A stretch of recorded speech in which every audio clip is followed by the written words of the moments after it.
இன்றைய விடுதலையில் பல்வேறு செய்திகள் இடம் பிடித்திருக்கின்றன. மதச்சார்பின்மையை குழி தோண்டி புதைப்பதா, மதவெறி பாடலான வந்தே மாதரம் தேசிய பாடலா என நேற்றைக்கு சென்னை பெரியார் திடலில் கண்டன கூட்டம் நடைபெற்றது.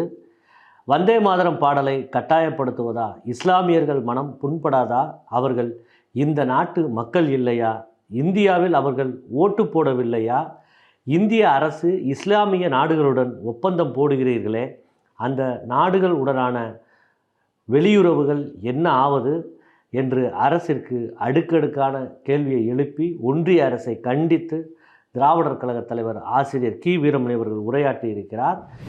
நாளை மறுநாள் தஞ்சாவூரில் திராவிடர் கழகத்தின் இருபெரும் மாநாடுகள் நடைபெற இருக்கின்றன. திராவிடர் கழக மகளிரணி, திராவிட மகளிர் பாசறை, திராவிட மாணவர் கழகம், திராவிடர் கழக இளைஞரணி ஆகிய 4 அணிகளையும் சேர்ந்து இருவரும் மாநாடுகளாக காலை முதல் இரவு வரை நடைபெற இருக்கிறது. அதை ஒட்டி திராவிடர் கழக தலைவர் அவர்கள் ஒரு வரவேற்பு அறிக்கையை வெளியிட்டிருக்கிறார்.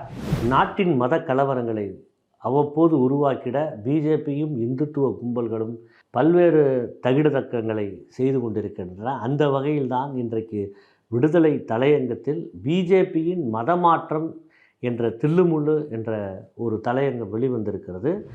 சென்னையில் நேற்றைக்கு நடைபெற்ற கருத்தரங்கில் தமிழ்நாடு முதலமைச்சர் மு.க. ஸ்டாலின் அவர்கள் பங்கேற்று உரையாற்றினார். அப்போது ஒன்றிய அரசின் செயல்பாடுகளை கடுமையாக விமர்சித்ததோடு தமிழ்நாட்டின் வளர்ச்சி மற்றும் திராவிட மாடல் ஆட்சியின் சிறப்பு அம்சங்கள் குறித்து விரிவாக பேசியிருக்கிறார். மகாராஷ்டிராவில் இஸ்லாமியர்களுக்கான 5% இடஒதுக்கீட்டை பாஜக அரசு ரத்து செய்திருக்கிறது. இந்திய சமூகத்தின் வெறுப்பின் சின்னம் பகவத்தே திரும்பிச் செல்லுங்கள் மற்றும் RSS முர்தாபாத் என்று லக்னோ பல்கலைக்கழகத்தில் நிகழ்வின் போது மோகன் பகவத்திற்கு எதிராக தேசிய மாணவர் அமைப்பு எதிர்ப்பு முழக்கமிட்டனர்.